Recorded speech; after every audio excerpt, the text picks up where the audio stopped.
बातमी आहे मनोज जरांगे यांनी केलेल्या वक्तव्यासंदर्भात। आपण कोणत्याही पक्षाचे नाही आहोत, मराठा समाजाला संपवण्याचं काम सुरू आहे असा हल्लाबोल मनोज जरांगे यांनी सरकारवर केलेला आहे। निर्णायक बैठकीमधून मनोज जरांगे यांनी सरकारवर हल्लाबोल केलाय।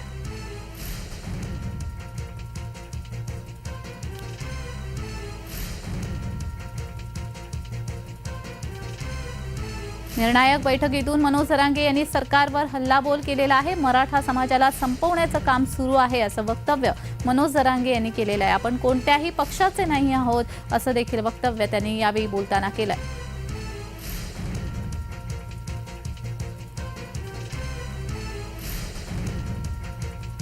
मनोज जरांगे यांनी निर्णायक बैठक घेतली। या बैठकीमधून बोलत असताना त्यांनी हे वक्तव्य केलेलं आहे।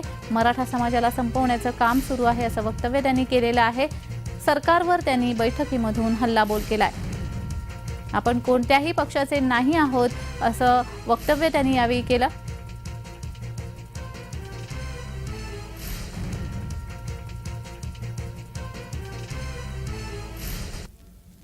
मनोज जरांगे बोलत आहेत, थेट जाऊयात।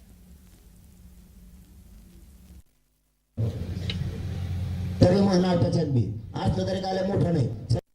छत्रपतीसाठी गुण आहे, त्यात तोटा आला, त्यात पैशात नाही आले, मी काय करू? माझं काही नाही।